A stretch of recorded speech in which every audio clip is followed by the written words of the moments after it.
Bonjour à toutes et à tous. Au cours des derniers mois, des chercheurs en intelligence artificielle du MIT ont dévoilé et partagé en open source des modèles transformateurs pour la biologie computationnelle. Boltz 1, qui est sorti en novembre 2024, et tout récemment Boltz 2 en juin 2025. Mais qu'est-ce que sont ces modèles? Comment est-ce qu'ils marchent? Et surtout, en quoi est-ce qu'ils sont si transformateurs? J'ai le plaisir aujourd'hui d'en parler avec Jérémy, un des principaux chercheurs sur ces modèles. Merci Jérémy de prendre ce temps. De rien. Alors pour entrer directement dans le vif du sujet, qu'est-ce que font ces deux modèles, donc Boltz 1 et Boltz 2? L'objectif, c'est de modéliser la structure des molécules. Donc si par exemple on a la séquence d'une protéine, ou on a la composition d'une petite molécule, ou même de l'ADN ou de l'ARN, on est capable de prendre les séquences et d'en prédire la structure en 3 dimensions. Et ça, c'est important parce que si on se rappelle de nos cours de biologie quand on était enfant, la structure des molécules, c'est ce qui en fait leur fonction. Et donc pour comprendre la biologie, mais aussi pour développer et générer de la nouvelle biologie, c'est important de comprendre comment ces molécules interagissent physiquement en 3 dimensions. Et donc Boltz 1, ça a été une conséquence un peu de développement de ces modèles au cours des dernières années. Si je reviens peut-être un petit peu en arrière historiquement,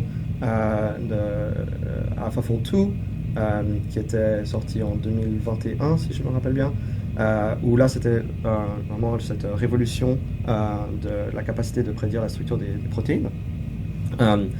Et c'est devenu assez clair après ça que la prochaine étape, c'était de modéliser non pas juste une seule protéine, mais la structure de plusieurs molécules ensemble. Ça s'est fait en partie avec la release de AlphaFold 3 en 2024, mais un des problèmes de cette release, c'était que AlphaFold 3 n'était pas utilisable par les gens en industrie, et même pour les académiques, il y avait beaucoup de limitations pour tout ce qui est quantité d'utilisation et la licence de ce qu'ils pouvaient faire avec les molécules qui prédisaient à travers AlphaFold 3. Et à ce moment-là, dans le groupe, on était déjà en train de travailler sur des modèles assez similaires, et on avait vraiment une belle opportunité pour essayer de faire un modèle qui était de qualité comparable, mais qui était utilisable par tout le monde, que ce soit non seulement les académiques, mais aussi les personnes d'industrie qui, au final, sont celles qui vont utiliser ces modèles pour essayer de développer des nouveaux médicaments. Et donc ça s'est fait quelques mois plus tard, en novembre dernier.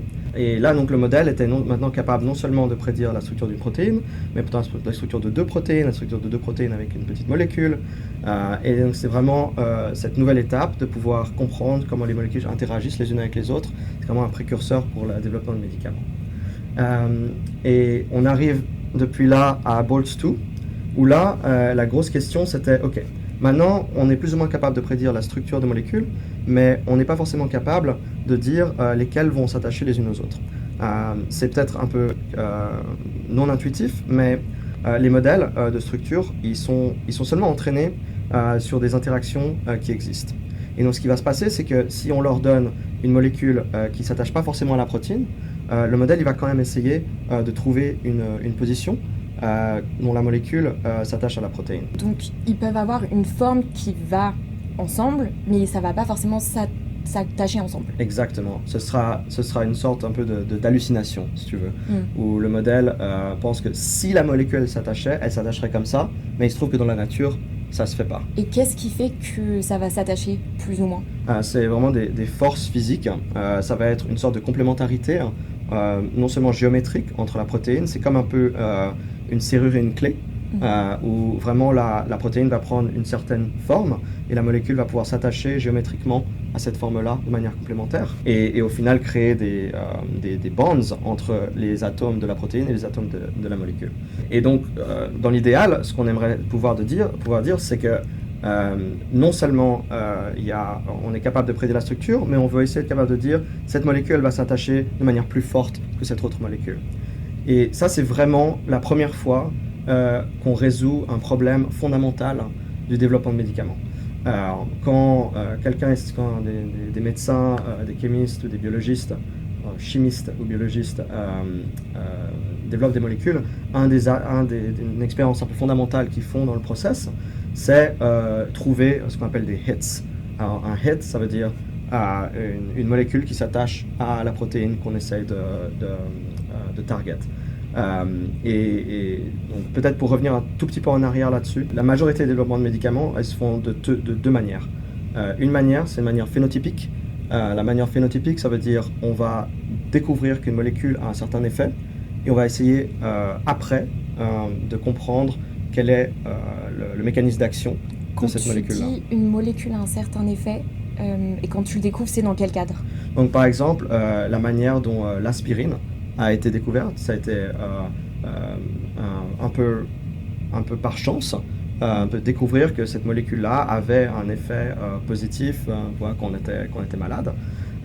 Mais la compréhension de ce que fait l'aspirine, ça s'est découvert beaucoup plus tard. D'accord. Donc le mécanisme d'action était inconnu, mais on savait que ça avait un effet exactement positif. Exactement. Et donc ça, c'est une partie de la manière dont les médicaments sont trouvés. C'est un peu par chance parfois. Et l'autre manière, ou en testant, pas forcément par chance, mais en testant l'effet des molécules sans forcément avoir un mécanisme d'action particulier en tête. Alors ça peut être par exemple, on a une cellule, par exemple une bactérie, donc je vais prendre l'exemple d'un antibiotique. On a une bactérie et on va essayer de lui lancer dessus des centaines, des milliers, voire des dizaines de milliers de molécules, et on va voir laquelle a l'effet de détruire la bactérie. D'accord. Mais sans forcément comprendre pourquoi elle détruit la bactérie. Et la deuxième catégorie de médicaments, c'est ce qu'on appelle plus target-based, où là l'idée c'est on a une protéine particulière dans le corps à laquelle qu'on va essayer de changer la fonction.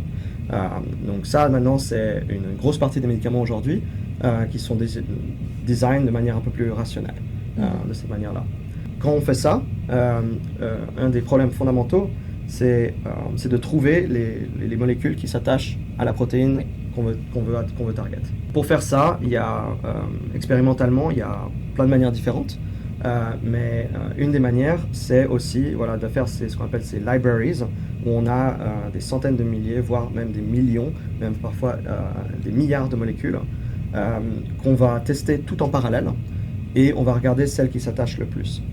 Ces essais, ils coûtent cher, ils sont relativement lents, et il faut souvent en faire plusieurs de suite pour trouver une molécule non seulement qui s'attache à la protéine, mais aussi qui a toutes les autres caractéristiques qu'on veut. Qu'elle ne soit pas toxique, qu'elle reste dans le corps suffisamment longtemps pour avoir un effet, etc.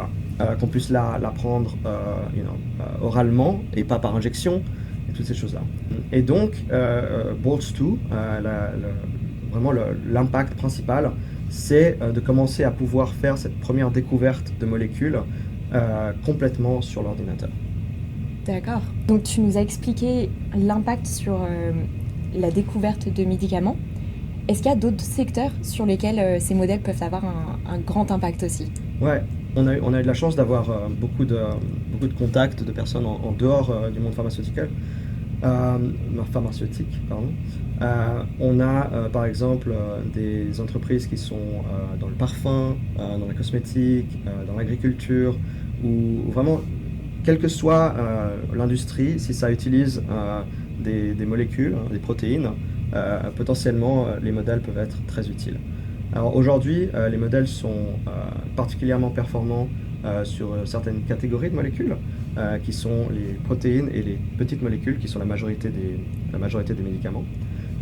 Mais forcément, on continue de travailler et essayer de faire que ces modèles puissent aussi bien comprendre l'interaction entre plusieurs protéines ou entre des protéines et de l'ADN, protéines et de l'ARN, et ce qui nous permettra que ces modèles soient applicables à encore plus d'industries possibles. Et qu'est-ce qui fait qu'il est plus ou moins performant sur les protéines, de l'ADN? C'est juste une question de données? C'est surtout une question de données. C'est aussi possible que les interactions soient un peu plus complexes. Et c'est vrai qu'aujourd'hui, il y a, de par l'histoire du développement de médicaments, il y a des catégories de molécules qui ont été étudiées beaucoup plus, où il y a beaucoup plus de data et beaucoup plus de data qui est public. Ça, c'est aussi le gros problème, c'est qu'il y a énormément de data qui n'est pas public, qui est dans les entreprises, et qui potentiellement pourrait faire avancer les capacités des modèles énormément sur ces catégories-là. Mais pour certaines molécules, on a de la chance. Historiquement, il y a eu cette culture de déposer le data de manière publique, surtout pour les projets qui sont fund par le gouvernement. Et donc, pour ce qui est des petites molécules en particulier, on a des millions et des millions de data points qui nous ont permis de prendre Bolt à la base et ce qu'on appelle le fine-tuning, ça veut dire de prendre le modèle et de l'améliorer pour une tâche particulière qui n'est pas forcément la tâche pour laquelle il était entraîné au départ. Et pour en revenir là-dessus très vite, ce qu'on a découvert, c'était que quand le modèle apprenait à prédire la structure, c'était un très bon précurseur pour pouvoir apprendre la tâche de ce qu'on appelle binding affinity, qui est est-ce que cette molécule s'attache ou pas.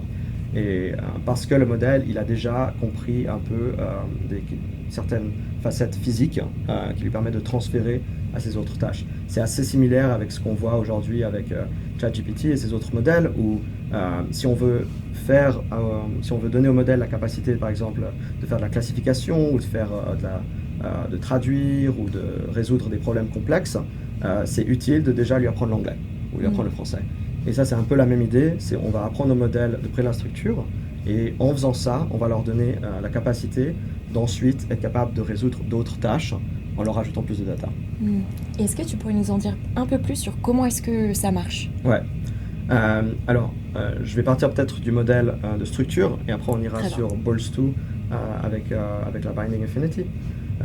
Donc ces modèles, ils prennent la séquence des protéines, des molécules, de l'ARN et de l'ADN. Et la première chose qu'ils font pour les protéines, c'est qu'ils vont aller chercher des protéines similaires dans des grandes databases. Et ça, c'est une des raisons fondamentales pour laquelle la prédiction de structure marche bien. C'est parce que si on prend une protéine et qu'on regarde cette même protéine, par exemple, dans plusieurs organismes différents, on partage beaucoup de notre ADN avec plein d'animaux.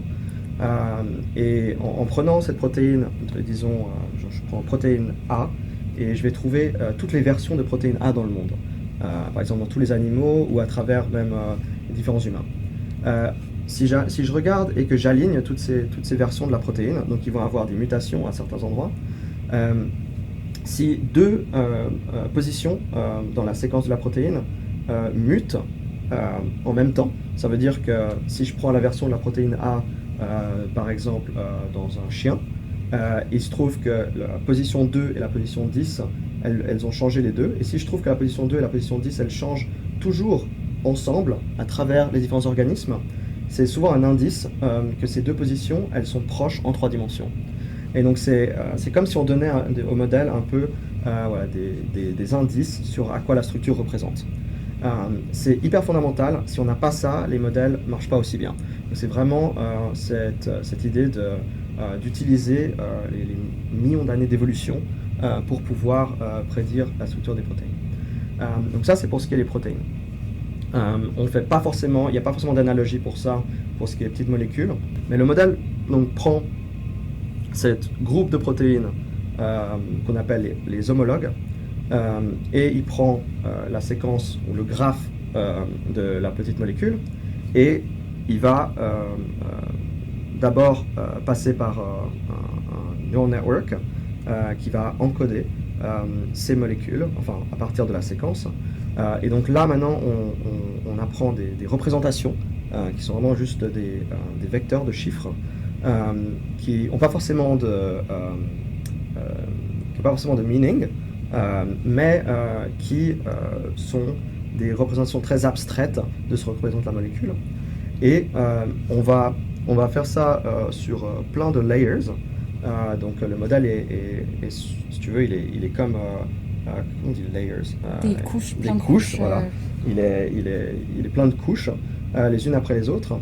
Et à la fin, on va lui faire prédire la structure. Donc ça veut dire la structure, ça va être une coordonnée en 3D pour chaque atome qui compose la molécule et la protéine. En pratique, on utilise des techniques qui sont assez similaires aux techniques qui sont utilisées aujourd'hui, par exemple, pour générer des images, qu'on appelle les modèles de diffusion. Et le modèle de diffusion, ce qu'il va faire, c'est qu'il va apprendre à progressivement arriver de quelque chose qui est complètement noisy, donc qui ressemble juste à un nuage de coordonnées, et qui va progressivement prédire une structure qui ressemble vraiment à une protéine. Et une des facultés que ces modèles ils ont, c'est un peu cette idée de refinement, c'est-à-dire d'améliorer la structure en passant plusieurs fois à travers le modèle. Donc voilà, donc ça prédit à la fin une structure en 3 dimensions. Chaque atome a une coordonnée. Et ça, c'est ce qu'on arrive à peu près à Boltz 1. Maintenant, Boltz 2, ce qu'on va faire, c'est qu'on va prendre la structure finale et on va aussi prendre les features, ça veut dire ces vecteurs dont je parlais, ces représentations internes du modèle. On va dire le modèle, il a appris plein de choses qu'on n'est pas forcément capable de décrire en langage, mais il a appris ces représentations du data qu'on peut utiliser et qu'on peut passer à un deuxième modèle qui va lui prendre ça et prédire l'affinité, donc qui est quelle est la force à laquelle ces deux molécules s'attachent l'une à l'autre. Et donc c'est vraiment une sorte de deux process. Un, prédiction de structure, et une fois qu'on a fini de prendre un modèle qui prédit la structure, utiliser ces représentations pour train le modèle qui va apprendre l'affinité. Et là, on utilise des millions et des millions de données d'attachement de petites molécules où on n'a pas forcément la structure. Donc ça, c'est l'avantage, c'est on n'a pas forcément d'avoir besoin de la structure de ces protéines et ces molécules pour utiliser le data. On a juste besoin de savoir elle s'attache à cette protéine-là avec cette force-là. Et donc j'imagine que le développement de ces modèles coûte énormément. Oui. C'est des modèles vraiment très très puissants. Oui. Mais d'un autre côté, vous mettez tout à disposition en open source. Comment est-ce que vous arrivez à aligner ça ?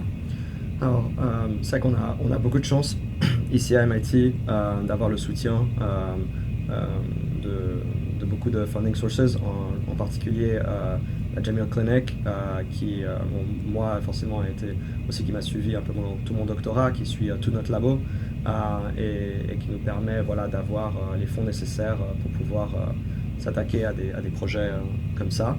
Je voudrais aussi souligner une autre collaboration, qui est la collaboration avec les entreprises extérieures, les entreprises de pharmaceutiques, qui ont aussi généreusement contribué, que ce soit du funding, mais aussi vraiment du compute, donc une grande quantité de GPUs pendant des mois, pour nous permettre de créer la version finale des modèles. Et ça, c'est quelque chose qui était assez nouveau pour nous. C'est pas quelque chose auquel j'avais été exposé pendant mes 4 premières années de doctorat, et c'est vraiment à la fin qu'on a créé un peu ces relations-là avec l'industrie, et qu'on a trouvé qu'il y avait vraiment il y avait de la demande, il y avait de l'envie d'aider, de faire de l'open source pour que tout le monde puisse en bénéficier. Donc j'espère que ça, c'est un modèle qui peut aussi continuer, parce que c'est vrai qu'aujourd'hui on voit que beaucoup de la recherche en machine learning se fait en industrie, et ça c'est en partie parce que les modèles coûtent de plus en plus cher, et il faut de plus en plus de ressources pour les entraîner. Et donc ce genre de collaboration entre l'académique et l'industrie, c'est vraiment génial, et ça nous a vraiment permis de faire des choses qu'on n'aurait pas pu faire autrement. Donc on a beaucoup de chance pour ça, et on a beaucoup de chance aussi d'avoir un support académique ici avec la Jamil Clinic et d'autres qui est vraiment sensationnel. Et quelles sont les prochaines directions de recherche ? Alors, déjà, la première réponse à ça, c'est les modèles sont performants. Une des choses qu'on a réussi à faire avec Boltz 2, c'est d'arriver à une performance qui est similaire à ce qu'on appelle les simulations. Une simulation de physique, ça peut prendre des dizaines d'heures pour une seule molécule. On est capable de prédire la structure et l'affinité en 20 secondes à peu près. Alors par contre, ça marche sur beaucoup de protéines, mais ça ne marche pas sur toutes. Donc la première étape, c'est essayer de continuer d'améliorer ces modèles pour qu'on puisse les utiliser pour beaucoup plus d'applications, beaucoup plus de protéines dans le corps, pour lesquelles qui sont potentiellement intéressantes pour certaines maladies. Une des deuxièmes grosses étapes, c'est ce que je disais tout à l'heure, c'est vraiment d'essayer de dépasser juste notre capacité de comprendre la force entre les protéines et les petites molécules, pouvoir aussi faire ça pour 2 protéines, pouvoir faire ça pour une protéine et de l'ADN, ou protéines et de l'ARN, et donc potentiellement non seulement améliorer la performance, mais aussi améliorer la quantité, le type de molécules à laquelle on peut s'attacher. Et je dirais la troisième, c'est une fois qu'on est capable de faire ça bien, on peut vraiment faire du design, c'est-à-dire créer des nouvelles molécules qui n'existent pas. Et l'idée, elle est assez simple. On a un modèle qui prédit, qui génère des nouvelles molécules, des candidats. Et après, on a notre modèle Boltz-2 ou les variants futurs de Boltz-2 qu'on utilise pour filtrer quelles sont les molécules qui satisfont les propriétés qu'on veut. Est-ce qu'elles s'attachent au bon endroit? Est-ce qu'elles s'attachent avec suffisamment de force? Est-ce qu'on peut la prendre oralement? Est-ce qu'elle est suffisamment soluble, etc. Et donc on va avoir maintenant cette nouvelle génération de modèles qui vont en fait générer des candidats et utiliser plein d'autres modèles pour vérifier que les propriétés sont validées voilà, vraiment accélérer le développement de médicaments. On sera capable de prendre n'importe quelle protéine et trouver des molécules qui potentiellement ont un effet sur cette protéine et donc sur la maladie avec laquelle cette protéine est associée. Et donc moi je vois vraiment un monde dans le futur où aujourd'hui c'est vraiment beaucoup de tests expérimentaux et on va passer à un monde où la majorité du design se fera de manière computationnelle et l'expérimental sera là justement pour valider les idées computationnelles et ça va nous permettre de faire forcément beaucoup plus de maladies, développer des médicaments beaucoup plus de maladies en même temps et potentiellement faire des choses qui sont aujourd'hui difficiles, voire parfois impossibles à faire de manière expérimentale. Donc c'est une vision très très inspirante du développement de médicaments. Mais je pense que c'est important de noter que ces modèles ont déjà beaucoup d'impact. Qui est-ce qui utilise ces modèles actuellement? Est-ce que tu as des chiffres d'utilisateurs? Vous avez vraiment réussi à créer une communauté autour de ces modèles, donc explique-nous ce qui est en train de se passer. Alors depuis, surtout un peu depuis la release de Boltz-2, je disais qu'elle était vraiment un point un peu d'inflexion parce que c'est la première fois qu'on a un modèle qui résout vraiment une étape qui se fait dans tous les développements de médicaments. C'est cette étape de trouver une molécule qui s'attache à notre protéine d'intérêt. Et donc on a eu beaucoup de réponses très positives du monde pharmaceutique et de la biotech.